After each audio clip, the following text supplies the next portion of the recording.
פיל מדהים, אנחנו לא ידענו אם לקרוא לו פיל פלא או פיל פלא, על שמו של הכדורגלן הגדול, האגדי. פיל פלא, בבקשה. שבת שלום, אדון אזמרלדה. גדול מאמני הכדורגל של המאה. לך תלבש את החולצה מספר 9 ותעלה מיד למגרש. לא עולה. אתה שחקן כדורגל מעולה, אבל הראש ממולא. הרגליים שלך רצות, אבל השכל הולך לאט מאוד. לך תלבש את החולצה מספר 9 ותעלה מיד למגרש.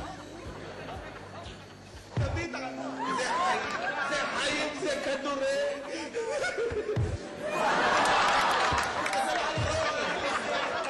כל נגיחה שלו פגז ופרפר ברשת. תסתכל על הרגל המסיימת. לא, ימני. ימני, כל מסירה סרגל. ואיפה הסיום האישי? כל שבת מתברג במערך הקדמי, כל כדור שלו פגז מפרפר ברשת.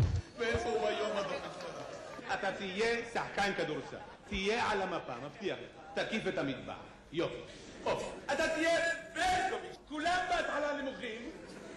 אתה ראית את אולטי פרי שנולד, היה בקושי 1.80 מטר.